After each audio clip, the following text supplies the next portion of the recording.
Hello again. I'm here with the horror thriller section of my July wrap-up. These are the books I'm going to be covering in this video. So let's just get into it. First book I'm going to cover is The Gone World. I'm not even sure if I actually even consider this horror. It was in my nocturnal reader's box, so I decided to read it. It deals with time travel, and to be honest with you, I don't even remember a lot about this book. It's been now over a month since I've read it. I just know that I wasn't really impressed, and I didn't really like it, and I'm not even sure if it's horror, but I realized it was in my stack, so I had to cover it. So, yeah, honestly, I barely remember this book at all. I read through it and was pretty much just not interested in it. Just was not an interesting book to me. So that's pretty much all I'm going to say about this. This is The Gone World. So now that I got rid of that one book that I really didn't like, all of these other books, I really enjoyed. This was actually a really good month for me. I guess the first one I'm going to talk about is actually a non-fiction book, which is Paperbacks from Hell, which is Grady Hendrix's non-fiction work about the 70s, 80s, and 90s paperbacks. You know, I've heard a lot of people cover this, and I thought about it, like, I should read it, but I felt like it was going to be more of a coffee table book. I figured, oh, there's a lot of nice pictures about old books from the 70s, 80s, and 90s, but I'll probably wind up flipping through it and not really be that interested. But the way Grady Hendrix kind of gives you the history of the way this movement started, the books that it got started in, and then breaks down each subgenre of horror in those 3 decades and how it actually started to fail is really interesting. I actually was very interested in the reading of this book, as well as actually seeing a lot of cool pictures and realizing, oh, I have this book, and you know, now that I go to the used bookstores, I see, oh, that was the book that was covered in Grady Hendrix's book. So it gives me a nice little frame of reference. You know, a lot of books that you're never going to be able to get a hold of because now they're super expensive, probably because of this book. It is kind of cool to have a nice book that covers all of these, and if you're interested in horror, I definitely suggest you read this to get the history of what horror was in the 70s, 80s, and 90s, because it was a golden age. I feel like horror is kind of making a comeback right now. From what I've been reading, from what I've been seeing, I do think that horror is finally starting to make a big comeback in the world of fiction. It's kind of dragged, I think, in the fiction department compared to movies and TV, and I really feel like it's actually starting to catch up more and more, because I've seen a lot more horror lately, and I've seen a lot more horror that's being showcased in regular bookstores, and I do think it's starting to definitely come back in a lot stronger way. I don't think it'll ever get to this level than it was in those 80s, especially, you know, mid to late 80s, when like pretty much there was a horror book every month, every week, easy, multiple ones. But it's definitely coming back, I think, and it's good to know where the roots of this genre started, because I actually think that is where horror is actually coming back. It's coming back with people like Grady Hendrix, who were writing books that kind of have that flair from the 70s and the 80s, and kind of have that little supernatural bent. You know, we started replacing horror with thrillers,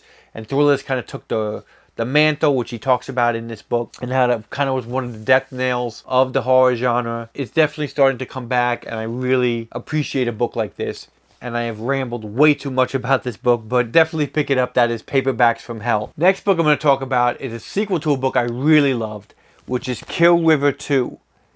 Now, Kill River I really did enjoy. It was a great slasher novel set in a water park. It had really good character development, had really good storyline. I was totally involved in the story and really loved it. I thought it was one of my favorite books I've read in the last couple of months. And Kill River 2, I liked. I did enjoy it. I thought it was good. It was a nice way of continuing the series and also giving us a little bit more. I didn't find it as good as Kill River. I still really enjoy it, and I like what he did with this book, because I feel like the author in Kill River 2 set up a sequel. He kind of gave us a lot more hints to kind of some background about the water park that, you know, might be somewhat sinister. Kind of, you know, gave us a little bit more about what's going on behind the scenes, of giving it a little bit more depth than Kill River did. But in general, the biggest problem I had with Kill River 2 is I didn't really see a lot of death in it. It wasn't as horrifying as Kill River. Even though there were only a few people in the book, it still didn't feel like it was as terrifying because it didn't have the actual kill count. I still enjoyed the book. I still enjoyed the story. I definitely enjoyed the setup for whatever's coming in the next volume of Kill River, because I definitely feel there will be another one, because I think this kind of set that up. But in general, I will have to give it just a little bit down compared to Kill River. I still like Kill River better, but it definitely excites me to see what he does next with Kill River 3, I guess. And that's my review for Kill River 2. I think if you like Kill River, you'll like this book, but it's not as good as the first book. But it does set up stuff for the third book, which I have a feeling might be really, really good. That's enough about that.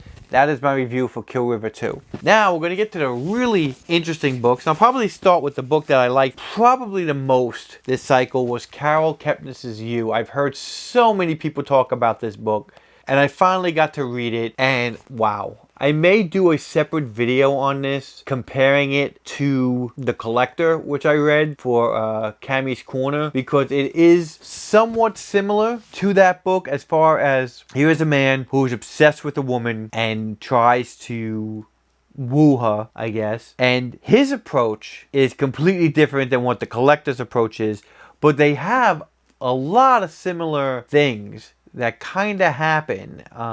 This is a man who basically finds a woman. He works in a bookstore and finds a woman who he gets instantly kind of attracted to. You know, paints her up as something that probably she isn't, as a connection he has. But unlike in The Collector, where he basically, in The Collector, the character actually kidnaps the person and tries to make her love him, this guy changes himself. This guy meticulously goes through all of her information and finds out what he needs to know to find out exactly what she would like and becomes that person. And it is really interesting because it's a completely different spin on things. As far as the way this book works, it is somewhat successful. Again, I really think I need to do a video one day about this and The Collector, because I really don't want to spoil this book, but there are a lot of similarities that I really would want to get to in both of these books. I know this is coming out as a Lifetime series soon. I am looking forward to how the series works, but as a great psychological thriller, I really enjoyed this. I have to want to pick it up more of her books now, because I really did enjoy this book. This was a great, creepy stalker story. So that is Carol Kepnes's You. And the next two books that I read this month were both Stephen King books. I read End of Watch, which is the third series, or which is the third book in the Bill Hodges trilogy. And I read this because there are some spoilers for the Bill Hodges trilogy in The Outsider, and I realized it like a week before I was about to read The Outsider, so I quickly grabbed this and started reading it. And I really enjoyed this story, actually. This story is a nice conclusion to the series.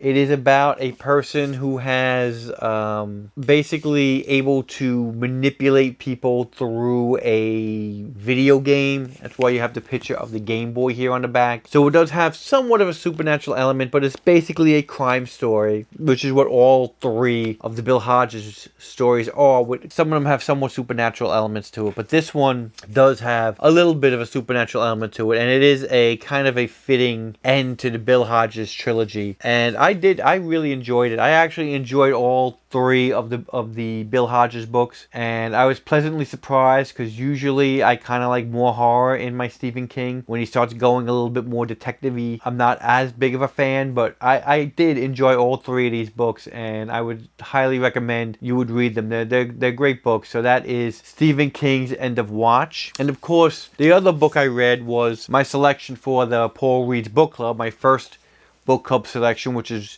Stephen King's The Outsiders, which on Thursday at 9 p.m., if you're not aware, I will be covering this book in depth, spoilery, detailing what I thought about this book. I will tell you in short that I thought it was a 5-star read. I don't want to go too much in detail with this book because I do want to save it for the live show that I'm going to be doing. But I really felt like this was Stephen King back to true form. Even though it is, again, kind of like the other Bill Hodges books, somewhat detective-y, it does have a stronger supernatural element. I did really enjoy it. I thought it was a great book. That is Stephen King's The Outsider. And those are all the horror and thriller books I read for July. Thanks again for watching, and I hope to see you soon. Bye.